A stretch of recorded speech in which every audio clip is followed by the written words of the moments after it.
Hello everyone, কেমন আছো তোমরা সবাই? আশা করছি সবাই খুব ভালো আছো আর আমিও খুব ভালো আছি। আমার নতুন আরেকটি ব্লগ ভিডিও দেখার জন্য তোমাদের সবাইকে জানাই অনেক অনেক স্বাগতম। আর যে যেখান থেকে আমার এই ভিডিওটি দেখছো তোমাদের সবার জন্য হলো অনেক অনেক ভালোবাসা আর শুভকামনা। কয়েকদিন থেকে একটানা বৃষ্টির পর আজকেরও ঝলমল করছে, আকাশটা দেখতে ভারী সুন্দর লাগছে। এদিকে সকালে সমস্ত কাজকর্ম হয়ে গিয়েছে আর দুপুরে রান্না করতে চলে এসেছি। আজকে আমাদের নিরামিষ রান্না, লাউ দিয়ে ডাল রান্না করেছি আর এদিকে 5 রকমের ভাজা কেটে নিয়েছি, ভাজি করব। তাড়াতাড়ি রান্না বান্নাটা সেরে নিচ্ছি। আজকে বিকালে একটু বের হব পুজো শপিং করার জন্য। এতদিন ধরে বরমশাইকে বলছিলাম, কিন্তু বরমশাই দোকানের কাজে এতই ব্যস্ত ছিল একদমই সময় পাচ্ছিল না। সেই জন্য আজকে নিয়ে ঠিক করলাম না, আর দিন নেই, আজকে যেতেই হবে। দুদিন পরেই তো আবার মহালয়া শুরু হয়ে যাবে। তো রেডি হয়ে নিয়েছি, ছেলেকে সাথে করে নিয়ে বেরিয়েও পড়লাম। আর এখন মোটামুটি ওই 6টা সাড়ে 6টার মতো বাজে। এখন যাচ্ছি বরমশাইয়ের দোকানে। বরমশাইয়ের দোকানের পথে ওই দিক দিয়ে বরমশাইকে নিয়ে তারপরে মার্কেটে চলে যাব। আর রাস্তায় দেখেছো কি পরিমাণ ভিড়! সব আমাদের বাসা থেকে বরমশাইয়ের দোকানটা যেতে মিনিমাম 5 মিনিটের মতো সময় লাগে। হাঁটা পথে বরমশাইয়ের দোকানে চলে যাওয়া যায়। সান্নিধ্য এদিকে আগে আগে যাচ্ছে আর আমি সান্নিধ্যকে দেখতে দেখতে ওর পিছনে পিছনে যাচ্ছি। বলছি, বাবা তুমি এক সাইড দিয়ে যাও, আজকে যা রিক্সা আর অটো রাস্তায় হাঁটাই যাচ্ছে না, এরকম অবস্থা।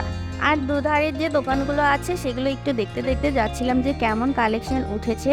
ছেলেদের যে মেয়েদের জামা কাপড়ের কালেকশনই বেশি উঠেছে, দেখতে বেশ ভালোই লাগছিল। মনে হচ্ছিল আমার যদি একটা মেয়ে থাকতো তাহলে আমি এইরকমই কিছু একটা কিনতে পারতাম। এবারে চলে এসেছি শাড়ির দোকান।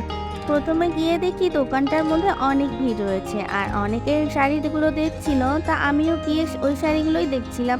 কিন্তু আমার একটা শাড়ি পছন্দ হলো না এর দোকানে। এরপর এইদিকে দেখি এরা 3 পিসও বিক্রি করছে। তো কয়েকজন মিলে এখানে এসে 3 পিস দেখছিল, আমিও সাথে সাথে কয়েকটা 3 পিস দেখে নিলাম, কারণ আমারও একটা 3 পিস কেনা লাগতো। কিন্তু একটা 3 পিসও আমার মনের মতো হলো না। মানে যেগুলো কালার পছন্দ হচ্ছে সেগুলোর হয়তো কাজ পছন্দ হচ্ছে না, আবার যেগুলোর কাজ পছন্দ হচ্ছে সেগুলোর হয়তো কালার পছন্দ হচ্ছে না। এইরকমই অবস্থা। আমি সবসময় এই দোকান থেকেই কিনে থাকি। এই দোকানের কালেকশনগুলো বেশ ইউনিক হয়ে থাকে, আনকমন হয়ে থাকে। তো আমার এবারে শাড়ির কালেকশনগুলো একদমই ভালো লাগেনি। আর এই শাড়িটা যে বের করে দিয়েছিল, এই শাড়িটা হচ্ছে অর্গানজা শাড়ি। ওরা বলছিল এবার অর্গানজা শাড়ি নাকি বেশি চলছে। কয়েকটা শাড়ি দেখানোর পর আমার শাড়িগুলো একদম পছন্দ হলো না। আগের বছরে পুজোর মধ্যে আমি যে শাড়িগুলো নিয়েছিলাম এবারও ঠিক ওই টাইপেরই শাড়ি উঠেছে, নতুনত্বের কোনো ছোঁয়া নেই। আর এদিকেই পাটি শাড়িটা দেখাচ্ছিল, এটাও একদম ভালো লাগছিল না। এরপর চলে আসলাম আরেকটা দোকানে 3 পিস কিনতে। তো এই 3 পিসটা আমার বেশ ভালো লেগেছিল, কিন্তু এই 3 পিসের ওড়নাটা একটু ডিফেক্ট ছিল। আর এদিকে উনি পরপর কয়েকটা 3 পিস আমাদেরকে দেখাচ্ছিল, ভালোই লাগছিল দেখতে। আমি চাচ্ছিলাম একটু নরম টাইপের সিল্কের মধ্যে 3 পিস, কিন্তু গর্জিয়াস একটা কাজ হবে 3 পিসগুলোর মধ্যে। এখন ট্রেন্ডিংয়ে তো সামো সিল্ক, বিশাল জর্জেট, এগুলো সিল্কের 3 পিসগুলোই চলছে। এই 3 পিসটাও আমার মোটামুটি ভালো লেগেছিল, কিন্তু এই যে বুকের সামনের যে সাদা লেসটা বসানো রয়েছে সেই লেসটাই আমার ভালো লাগছিল না। লেসটা দেখে কেমন জানি লাগছিল। পরে এই দোকানে কয়েকটা 3 পিস দেখার পর আমি অন্য দোকানে চলে গিয়েছিলাম। আর আমার শেষমেশ 3 পিস কেনা হয়নি। পরে তোমাদের সাথে কি কি কিনেছি সেটা শেয়ার করব। আরেকটা 3 পিস কেনার ক্ষেত্রেও ওই একই ঘটনা ঘটলো আমার সাথে। কতগুলো 3 পিসের কালার এত সুন্দর লাগছিল, কিন্তু কাজগুলো একদমই ভালো লাগছিল না। মনটা ভীষণই খারাপ খারাপ লাগছিল, মনে হচ্ছিল এবার পূজার মধ্যে বোধহয় আমার কিছুই কেনা হবে না।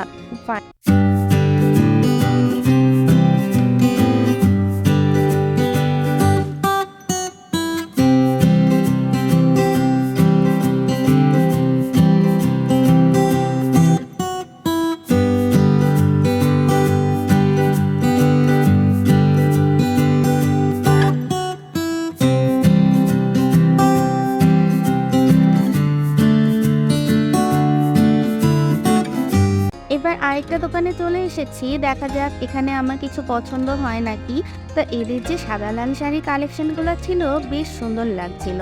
আমি প্রতি বছর মা দুর্গাকেও সাদা লাল শাড়ি দেই, আর আমি আমার নিজের জন্যও সাদা লাল শাড়ি কিনি অঞ্জলি দেবার জন্য। তো এদিকে দেখছিলাম এদের কালেকশনগুলো মোটামুটি বেশ ভালোই রয়েছে। তো এখান থেকে আমি 2টা শাড়ি কিনেছি এই দোকান থেকে। সাদা লাল শাড়ি কেনার পর এদের দোকানে বেশ কয়েকটা শাড়ি দেখছিলাম। অন্য দোকানের থেকে বেশ কালেকশনগুলো একটু ইউনিক টাইপের আছে। আর এই দোকানে একটু ভিড়টাও কম ছিল, সেজন্য একটু বসে ভালো করে সময় নিয়ে এই শাড়িগুলো দেখছিলাম। আর এদের ব্যবহারটাও না অনেক ভালো ছিল। আগের যে দোকানটায় গেলাম ওদের দোকানে অনেক বেশি ভিড় ছিল জন্য ভালো করে কোনো শাড়ি দেখাতেও পারছিল না। এবারে আমাকে অর্গানজা মসলিনের মধ্যে ইউনিক কালেকশনগুলো দেখাচ্ছে। তো মোটামুটি এই শাড়িগুলো দেখে আমার বেশ পছন্দ হয়েছিল।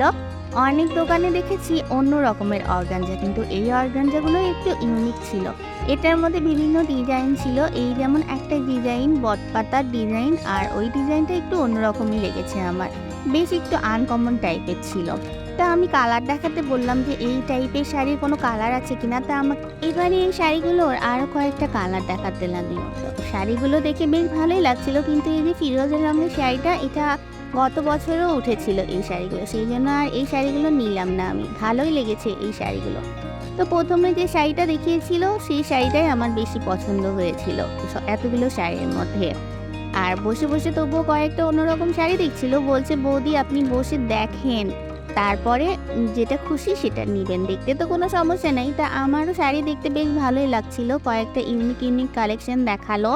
তো বন্ধুরা, আমার আজকের ভিডিওটি এ পর্যন্তই। আবার দেখা হবে তোমাদের সাথে নতুন একটা ভিডিওতে। আর তোমাদের এতগুলো শাড়ির মধ্যে কোন শাড়িটা ভালো লেগেছে আমাকে অবশ্যই কমেন্ট করে জানিও। আমার আজকের এই শপিং ভিডিওটি যদি তোমাদের ভালো লেগে থাকে তাহলে অবশ্যই আমার ভিডিওটিতে একটা লাইক করে দিও, আর আমার চ্যানেলটিকে প্লিজ সাবস্ক্রাইব করে দিও। আজকের মতো এটুকুই, আবার দেখা হবে নতুন একটা ভিডিওতে। ততক্ষণে তোমরা সবাই ভালো থেকো, সুস্থ থেকো, হাসি খুশি থেকো। Tata, bye bye, good night.